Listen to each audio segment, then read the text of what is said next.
প্রায় মধ্যরাতের দিকে শিখাকে পুরনো একটা খাট ও বিছানা দেখিয়ে সুফিয়া বিবি বলল, এই মাইয়া, তুমি এইখানে ঘুমাও? শিখা হতভম্ব হয়ে গেল। বিস্মিত ভীতু চোখে চেয়ে নিচু স্বরে বলল, এইখানে ঘুমাবো? তো কই ঘুমাইবা? আসমানে? না মানে, রুম ফুল দিয়া সাজানো নাই তো? বাসর ঘর শব্দটা উচ্চারণ করতে শিখার লজ্জা লাগলো, তাও ওভাবে জানতে চাইল। ফুল দিয়ে কি হইব? ফুল খাইবা? বইসা থাকো। একলা থাকুম, আমার ডর লাগতাছে। পুরা ঘর ভর্তি মানুষ, কিসের ডর? কথা কম কইবা, হুনবা বেশি। কঠিন গলায় বলল সুফিয়া। শিখা আটকে ওঠে, সরু ঠোঁট দুটি কাঁপতে থাকে। ভয়ার্ত স্বরে বলে, উনি আসার আগ পর্যন্ত নইলে যে কেউ একজন থাকুক আমার লগে। শিখার কথার জবাব দিল না সুফিয়া। হনহন পায়ে রুম থেকে বেরিয়ে গেল। শিখা মাথায় ঘোমটা টেনে পুষ্পহীন শয্যায় বসে রইল। সুফিয়াকে নিয়ে তার মাঝে কোনো হেলদোল দেখা গেল না। বেশভূষায় বুঝে নিল হয়তো কোনো নিকটাত্মীয় হবে, তা না হলে নতুন বইয়ের উপর এত খবরদারি করে কেউ? বালিকা নববধূ শিখা হাঁটুতে মাথা ঠেকিয়ে বসে রইল। মনটা ভীষণ খারাপ, কিছুই বুঝতেছে না সে। বিয়ের দিন রাতে কেউ নতুন বইয়ের সঙ্গে এমন নির্দয় ভাষায় কথা বলে? চিন্তা করতেই তার মাথা ঝিমঝিম করতে লাগলো। অবসাদগ্রস্ত শরীরে তন্দ্রা নেমে এলো। বালিশে হেলে পড়ল সে। ঘুম ভেঙে গেল শেষ রাতের দিকে। সন্তর্পণে বিছানা থেকে নামলো, দেখলো রুমে দ্বিতীয় কেউই নেই। পুরো রুমে সে নজর বুলিয়ে নিল। আশ্চর্য হয়ে গেল শিখা। মায়ের কথার সঙ্গে এই রুমের কোনো মিল খুঁজে পাচ্ছে না সে। মা কি তাহলে মিথ্যে বলে বিয়ে দিল তাকে? মায়ের উপর গাঢ় অভিমানে বুকটা ভেঙে গেল তার। চাপানো কাঠের দরজাটি ফাঁক করলো শব্দহীনভাবে। মাথা বাড়িয়ে উকি মেরে দেখলো কেউ আছে কিনা। একজন মাঝবয়সী নারীকে দেখতে পেল শিখা। ইশারায় কাছে ডাকলো। নারীটি সাবধানী ভঙ্গিতে শিখার কাছে এলো। কি হয়েছে নয়া বউ? শান্ত সুরে জিজ্ঞাসা করলো সেই নারী। আপনি কে খালা? আমি মতির মা। এইখানে আপনার কি পরিচয়?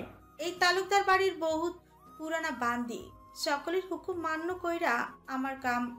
শিখা আকুল হয়ে জানতে চাইল। তাইলে তো আপনি সব কইতে পারবেন। খালা, বাসর ঘর সাজানো নাই কেন? আর আমার বিয়া হয়েছে কার সঙ্গে? বাসর ঘর প্রথম দিন হয় না তালুকদার পরিবারে, এইটা হ্যাগো নিয়ম। আর তোমারে বিয়া হয়েছে তালুকদারের ছোড়পোলার সঙ্গে। তাইলে উনি আসে না কেন? কৌতূহল থেকে জানতে চাইল শিখা। আহ, কি কইলাম একটু আগে? বিয়ার প্রথম দিন এই বাড়িতে বাসর হয় না, দ্বিতীয় দিন হয়। কাল দেখবা জামাই রে। টেনশনে কিছু নাই, যাও ঘুমাইয়া থাহ। মতির মা ধপধপ পায়ে চলে যায়। আশাহত শিখা এক বুক আশা নিয়ে আবারও বিছানায় গিয়ে শুয়ে পড়ল। ঘুম আর এলো না দু চোখ জুড়ে। উঠে গিয়ে এর লাগেজ থেকে একটা সুতি শাড়ি বের করে নিল। না পড়তে পারলেও কোনো মতে পেঁচিয়ে নিল পরনের শাড়িটা। বিয়ের রাতে বাসর হয় না তালুকদার পরিবারে। মতির মায়ের এই বাক্যটি শিখার হৃদয়ে কুঠারঘাত করতে লাগলো। কি অদ্ভুত কথাবার্তা! তার জীবনেও শুনেনি এমন কথা। তাই বলে বিয়ের রাতে জামাই দেখাও দিবে না? শিখা বিতৃষ্ণা নিয়ে মনে মনে উচ্চারণ করল, কি হারামি জামাই! এই বেড়ার লগে জিন্দেগি কাটামু কেমনে আমি? আম্মা, এটা কি করলেন আমার লগে? আমারে কই বিয়া দিলেন আম্মা? এরা আমারে রাইতে পুরানা একটা রুমে ঘুমাইতে দিছে। এর চাইতে আমাগো বাড়ি ভালো। আমি চইলা আসমু আম্মা। 15 দিন আগের কথা। এক বিকেলে গলা খাকারি দিয়ে শিখাদের ঘরে ঢুকলো ঘটক ছেরুমিয়া। কই গো, মকবুলের বউ ঘরে আসুনি? হ কাকা, আসি তো, বসেন। মাথায় কাপড়ের আঁচল লম্বা করে টেনে দিয়ে বেতের মোড়াটা এগিয়ে দিয়ে বলল নুরি। পান দাও এক খিল, খাইতে খাইতে আলাপ করে। নুরি একটা পিরিচে করে পান বানিয়ে দিল ছেরুমিয়ার হাতে, বলল, চাচা কি অন্য দিকে যাইতেছেন, না আমগো ঘরেই আইলেন? না, তোমাকে ঘরে আইলাম।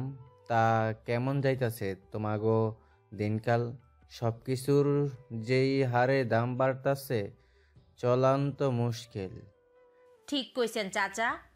আর আমার মতন তিনকুল হারা নারীর তো সমস্যার শেষ নাই। তুমি জাতের মাইয়া বইলা স্বামীর বিটাই ইজ্জতের সহিত পইরা আস। আলো কেমন আছে জামাইয়ের বাড়ির? আমার কথাই জিগায়নি তোমারে জিয়ে। আলহামদুলিল্লাহ চাচা মিয়া, আপনার উসিলায় আমার আলোমা ভালো আছে। জিগায় আপনার কথা। দাদা কেমন আছে আম্মা? আমার সালাম দিও দেখা হইলে। ছেরুমিয়া মুখের হাসি প্রশস্ত হয়। উৎফুল্ল মনে নুরিকে বলে, তোমার ছোড়ো জিয়ের বিয়া দিবানি? শিখা সেইভাবে এখনো লায়েক হয় নাই চাচা। তারে বিয়া দিলে আমি একলা হয়ে যাবো, তাই এখন এসব ভাবতাছি না। ছেরু মিয়া মেহেদি দেওয়া আধা পাকা দাড়িতে হাত বুলিয়ে নেয়, ঘরের দাওয়ায় গিয়ে পানের পিক ফেলে নেয়, আবার এসে মোড়ায় বসে। উৎসুক চোখে নুরিকে বলল, শোনো মকবুলের বউ, তোমার জিয়ের রাজকপাল, আল্লাহর দান করা সূর্যের বড়ই দাম, বুঝলা? নইলে কেমনে এত বড় ঘর থেকে তোমার জিয়ের লাইগা বিয়ার সম্বন্ধ আসে? আমার হাত দিয়া তোমার বড় জিয়েরে বিয়া দিলাম, এইবার ইডারও দিমু, ভরসা রাখো আমার উপরে। এমন সুযোগ হাতছাড়া করো না, বোকামি হইব। নুরি বোকা বোকা চোখে ছেরু মিয়াকে জিজ্ঞাসা করে, কোন গ্রাম চাচা? বড় ঘরের ছেলের জন্য শুরু ঘরের মেয়ের বিয়ার প্রস্তাব কেমনে আসে? কে দিল এই প্রস্তাব? আমাগো পাশেই উজিরপুর গ্রামের তালুকদার বাড়ির থেকে সম্বন্ধ আসলো, জয়নুল তালুকদারের ছোট পোলার জন্য। সর্বাঙ্গ কেঁপে ওঠে নুরির। বিস্মিত কণ্ঠে বলল, এইটা কি কন চাচা? এত বড় জমিদার ঘরের বউ কেমনে আমার মাইয়া হয়? এত উঁচা নিচায় আত্মীয় করা কি শোভা পায়? 100 বার পায়, তোমার যেই রূপসী মাইয়া। ছেরু মিয়া নুরিকে বিস্তারিত বলে। নুরি কিছুটা নরম নয়, গলে যেতে থাকে। ছেরু মিয়া 2-1 দিন পর পর ঘুরে ফিরে আসে মীর বাড়িতে, নুরিকে বোঝাতে সক্ষম হয়। নুরি বাড়ির মুরব্বীদের ও কাছের মানুষদের জানায় বিষয়টা, সবাই সহমত জানায়। এবার শিখাকে বোঝানোর পালা। শিখা স্কুল থেকে আসে, ভাত খেয়ে মায়ের কাছে গিয়ে বসে। নুরি পাটির মুড়ি ভাঙতে ভাঙতে মেয়েকে বিয়ের কথা জানায়। শিখা ফেলফেলিয়ে কেঁদে ফেলে, জেদি স্বরে বলে, আমি আর স্কুলে যাবো না তাইলে আম্মা। তোর ফাইনাল হওয়ার পরেই বিয়া। 10 ক্লাস তো পড়ছত, আর পড়া লাগবো না। এই বলে নুরি বুঝিয়ে বলে সব শিখাকে। তাল্লুক মানে হইল জায়গা জমি, আর অনেকগুলা জমি জিরাতের মালিক যে তারে কয় তালুকদার বা জমিদার। এটা কে কইছে আম্মা? তোর সেরু দাদাই কইছে আমারে। খাওয়া পড়ার কোনো অভাব নাই, কামও বেশি করণ লাগবো না।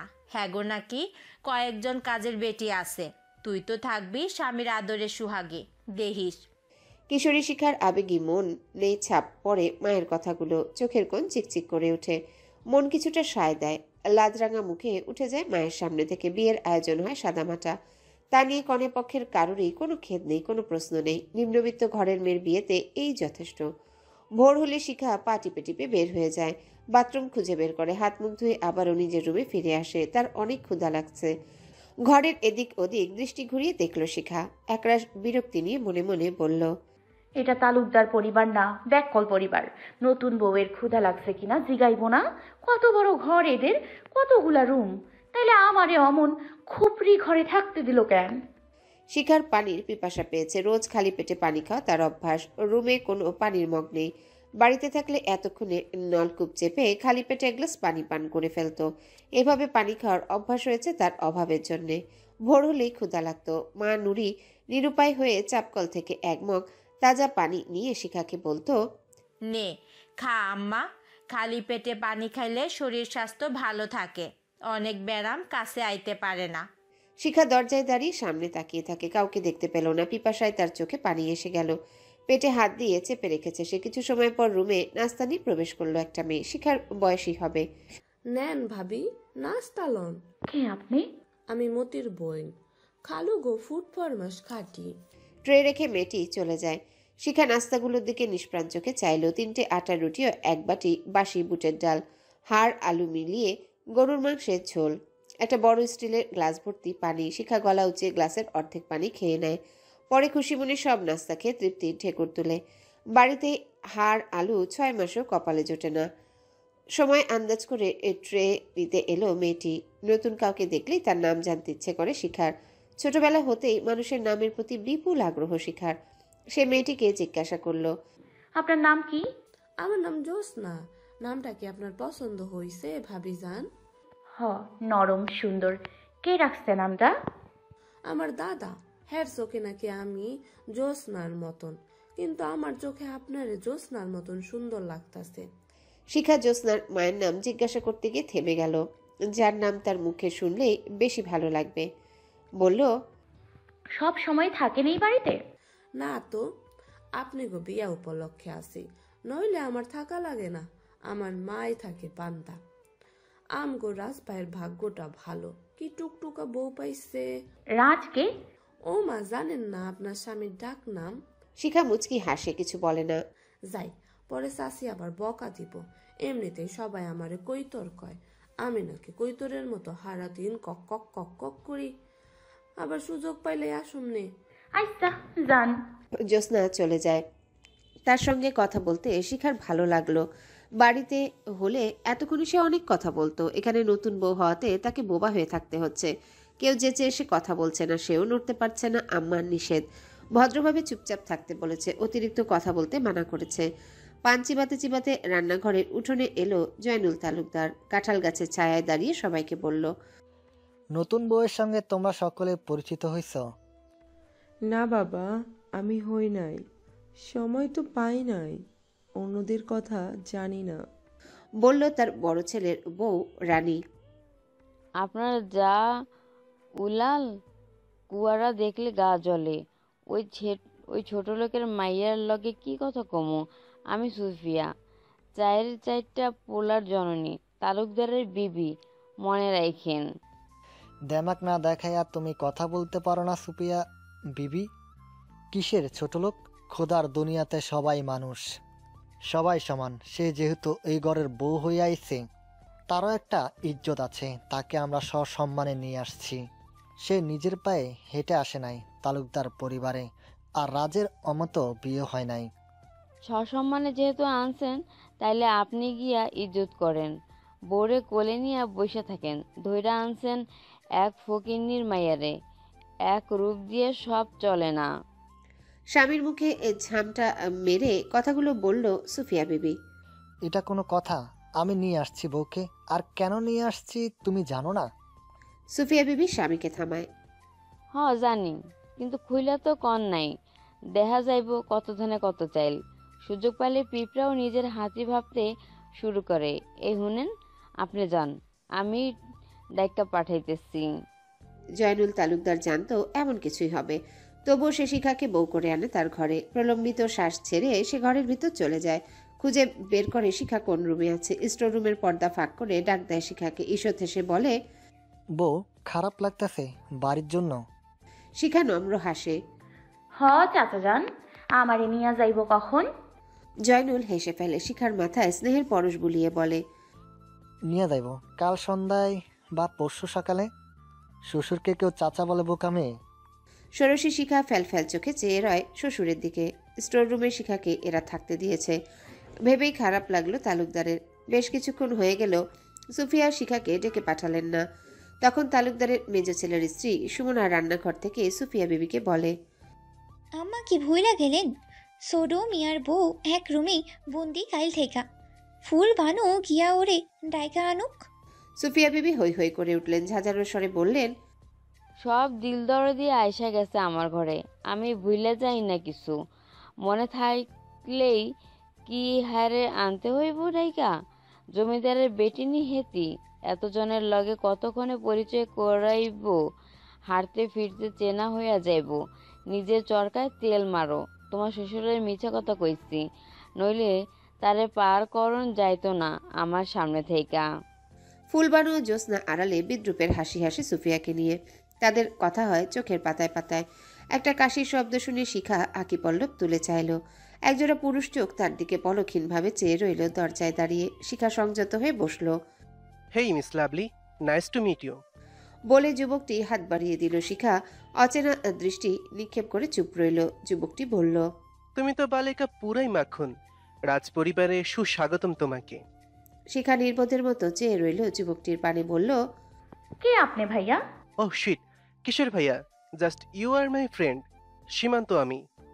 দুষ্টু হাসি ছড়িয়ে যুবকটি চলে যায়। শিখা নিশ্চিত হলো এটা তার বর নয়। সে রুমের দরজায় দাঁড়িয়ে এদিক সেদিক তাকাচ্ছে। তার সামনে এগিয়ে এলো একটা মেয়ে, বয়সে তার বড় হবে। গুড নুন, বললাম না তোমাকে, তোমার নাম শিখা না? জি, আপনি কে আপু? আমি আদুরি, তোমার একমাত্র ডেঞ্জারাস ননদি। আমার তুলনায় তুমি পুচকি একটা মেয়ে, তাই ভাবি বলতে পারবো না। তোমাকে সব সময় তুমি বলেই ডাকবো আমি। শিখা আলতো হাসলো, বলল, কোনো সমস্যা নাই আপু, চাইলে নাম ধইরাও রাখতে পারবেন। হেসো না, আমি রসিকতা করে বলিনি। আমাদের দুই যৌথ পরিবারের একমাত্র মেয়ে আমি, অনেকগুলো ছেলের ভিড়ে, তাই আদর করে আমার নাম রাখা হয়েছে আদুরি। তালুকদারদের মেয়ে বলে কথা, বুঝো কিন্তু। দম্ভসুরে বলল আদুরি। শিখার মুখ চুপসে যায়, বলে, জি আপু, বুঝছি। শোনো, আম্মা আমাকে পাঠালো। তোমাদের বাড়িতে গতকাল বরপক্ষের তেমন কেউ যায়নি, কারণ সবাইকে আতিথেয়তা করার অ্যাবিলিটি তোমাদের ছিল না। তো আগামীকাল দুপুরে তোমাদের বৌভাতের অনুষ্ঠান। আব্বা সবাইকে ইনভাইট করেছে। তালুকদার পরিবারের ব্যাপক পরিচিতি রয়েছে গ্রামে, তাই এই আয়োজন না করলেই নয় আমাদের।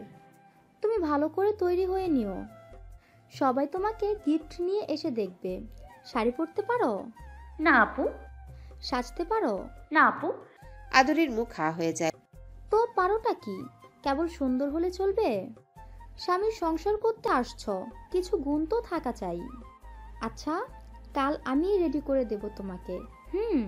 উপহাস করে বলল আদুরি। চমকি ভাব দেখিয়ে কোমর দুলিয়ে চলে গেল। শিখার চোখ দুটো জলে ভরে যায়। সে ছোট মানুষ হতে পারে, তাই বলে কারো তুচ্ছ তাচ্ছিল্য কথার মানে সে অনুধাবন করতে পারবে না, এতটাও খুকি নয় সে। নুরিকে স্মরণ করে বলল, আম্মা আমারে কই পাঠাইলেন? এটা তো দেখি কয়দিখানা আম্মা। সবাই নির্দয় আচরণ করে, অনাদর করে। আমি বাকি জনম কেমনে এইখানে বাসুম আম্মা? আমি চইলা আসুম। এরা সবাই মেল্লা অহংকারী। চোখের পানি ফেলতে ফেলতে শিখার নয়ন বুজে আসে। সকালের অবসান ঘটিয়ে দ্বিপ্রহরের আগমন। গাছের শাখায় শাখায় এক ঝাঁক পাখির মুখরিত কলরব। শিখার ঘুম ভেঙে গেলে উঠে গেল শরীরের আর মোড়া ভেঙে। আলস্যতা জেঁকে বসেছে শরীরে। একটু কাজ করতে পারলে ভালো লাগতো। শিখা ধীর পায়ে রুম থেকে বের হয়, সামনের দিকে এগিয়ে যায়। পেছন হতে চুলে টান পড়ে। ঘাড় ঘুরিয়ে দেখে সীমান্ত। তার মুঠোবন্দি হয়ে আছে শিখার চুলের গোছা।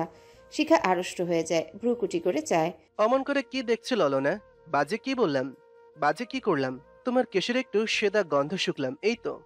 শিখা দ্রুত পায়ে সামনে চলে যায়। বিষয়টা বলার মতো কাউকেই পেল না। কাকে বলবে? ভালো করে কাউকেই তো চেনে না সে। পেছনে উঠানে গিয়ে দাঁড়ায় শিখা। মতির মা তাকে ইশারা দিয়ে বলল, ওইটা তোমার শাশুড়ি, পা ধইরা কদম বুসি করো। শিখা সুফিয়া বিবির সামনে গিয়ে ঝুঁকে বসে। দুই পা ধরে বিনম্রভাবে সালাম দেয়। সুফিয়া বিবি পা সরিয়ে নেয়, অন্যদিকে চেয়ে মুখ গোছ করে থাকে। শিখা সরে যায়। সে বুঝতে পারল সুফিয়া তাকে পছন্দ করেনি। দুপুরের খাবার আয়োজন চলছে। ডাইনিং টেবিলে একে একে সব নিয়ে রাখছে ফুলবানু ও জ্যোৎস্না। কাজের লোকেরা খাবে। রান্নাঘরে পাতা বড় চৌকিতে বসে। শিখা রান্নাঘরের দরজায় গিয়ে দাঁড়ালো। ভেতরে থাকা নারীদেরকে জিজ্ঞাসা করলো নমনীয় স্বরে, আপনারা কে? আমার কি হইবেন? আমি তো কাউরে চিনি না। এত তারা কিসের চেনার? কই চইলা যাইতেছ নাকি? আমি রানী, তালুকদার ঘরের বড় বউ। ও বড় ভাবি, আসসালামু আলাইকুম।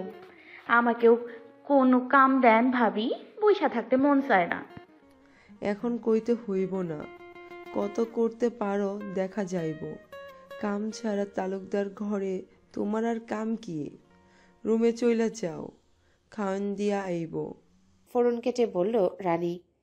শিখা ধরতে পারল রানীর কণ্ঠেও অহমিকা ঝরে পড়ছে। সে দুঃখ ভরাক্রান্ত মনে গোপনে বলে ওঠে, ধনী হইলেই বুঝি সবাই গরিবের সঙ্গে এমন শক্ত আচরণ করে? কেমন মানুষ এরা? কেউই তো আমার সঙ্গে ভালো করে কথা কয় না। রাজু কি আমার সঙ্গে নির্দয় আচরণ করবেন? তাইলে যেন ওনার সঙ্গে কোনোদিন আমার দেখা না হয়। শিখা বিদীর্ণ মুখে ঘরের ভেতরে চলে যায়। সুফিয়া বিবি সালাম না নেওয়াতে শিখার সবচেয়ে বেশি খারাপ লাগলো। মা তাকে বলল সবাই তাকে পছন্দ করবে, কই কেউই তো তাকে পছন্দ করলো না। সে রুমে গিয়ে দুই পা উঠিয়ে বসে রইল বিছানার এক কোণে। ফুলবানু বড় একটা আতপুরনো স্টিলের ট্রে নিয়ে রুমে গেল। খাটের উপর রেখে বলল, নেন ভাবিজান, খাইয়ালন। আপনার নাম কি? ফুলবানু। সুন্দর নাম। আপনি কি সব সময় এদের ঘরে থাকেন? যে সব সময় থাকি। স্বল্পভাষী ফুলবানু চলে গেল শান্ত ভঙ্গিতে। শিখা ঘাড় ঘুরিয়ে খাবারগুলো দেখল। সে মনে আঘাত পেল। আসার সময় দেখল পুরো ডাইনিং টেবিল জুড়ে বাহারি পদের কত খাবার, অথচ তাকে দিল মাত্র ডাল, শাক আর ছোট মাছ চচ্চড়ি। ডাল সে খায় না, শাক খেতেও ইচ্ছা করছে না। এক জীবন পার হয়েছে তার বাড়ির আনাচে কানাচে সব শাকলতা খেয়ে খেয়ে। লবণ দিয়ে সেদ্ধ করে কত শাক খেয়ে কত বেলা কাবার করলো। সে বুঝতে পারল এরা তাকে খুব অবজ্ঞার চোখে দেখছে। তার পৈতৃক অবস্থা বিবেচনা করে তাকে খাওয়া দিচ্ছে এবং কথা বলছে। তবুও শিখা ছোট মাছ ও ডাল দিয়ে ভাত খেয়ে উঠল। বুক ভেঙে একটা গভীর শ্বাস বেরিয়ে এলো ভিতর থেকে। কারণ ছোটবেলা থেকে সে ভোজন প্রিয়। পাশাপাশি বাড়ির কিছু জোয়ান বুড়ো মহিলা এসে শিখাকে দেখে যায় রুমে উকি মেরে। শিখা মুখে সালাম দেয় তাদের। তারা সালামের উত্তর নিয়ে চলে যায়, মুখে কিছুই বলে না তারা। এর মধ্যে 2-4 জন মাশাল্লাহ শব্দটি উচ্চারণ করেছে। দুপুরে ভাত খাওয়ার পর একই চেয়ারে বসে সবাই চা খাচ্ছে। চায়ের কাপে চুমুক দিতে দিতে জয়নুলের ছোট ভাই খায়রুল তালুকদার বললেন, মিয়া ভাই, এইবার শীতে কি আমরা উত্তরবঙ্গে শীতবস্ত্র দান করবো? হ, ওইদিকে দিমু। ওইদিকে লোকজনের বহুত কষ্ট হয় শীতে। এইবার কি কি থাকবো? আগের গুলে আইটেম না বাড়বো? নতুন বইয়ের সৌজন্যে 2-1 আইটেম বাড়বে। বিয়ের জামালা আগে সামাল দেই, তারপর সেটা নিয়ে আমরা বৈঠকে বসবো। সুফিয়া বিবি চঞ্চনে সুরে বললেন, বেহুদা পয়সা ঢাইলা লাভ কি? মন্ত্রীর মায়া ঘরে তুলছেন নি? ভাবি তুমি থামো, বাইরের বিষয়ে তুমি নাক গলাও কেন? তোমার রাজত্ব অন্তরে, তুমি ঘর বাড়ি সামলাইবা। আপনার ভাই আমারে কিছু কইল না, আপনি কোন কে? গলায় তেজ ঢেলে বলল সুফিয়া। আমার ভাই কইলে আরো বেশি কইতো, বুঝলা? সুফিয়ার মুখ থমথমে হয়ে যায়। ছেলেরা কিছু বলছে না। তাদের একমাত্র চাচা, বাবা আর ছোট ফুপু ছাড়া কেউই সুফিয়ার মুখের উপর কিছু বলার সাহস পায় না। সুফিয়া নিজের হাতে একত্রিত রেখে ছেলে মেয়েদের সেভাবে বড় করে তুলেছে। প্রসঙ্গ থেকে বের হওয়ার জন্য চালাকি করে সুফিয়া সেজ ছেলে আসলাম তালুকদার বলল, হ্যালো বন্ধুরা, পরবর্তী পার্ট খুব তাড়াতাড়ি আসবে, তো সবাই অপেক্ষায় থাকো। আর চ্যানেলটি যারা এখনো সাবস্ক্রাইব করোনি তারা পরবর্তী পার্ট দেখার জন্য চ্যানেলটি সাবস্ক্রাইব করে রেখো। ধন্যবাদ সবাইকে, আমাদের সাথেই থেকো।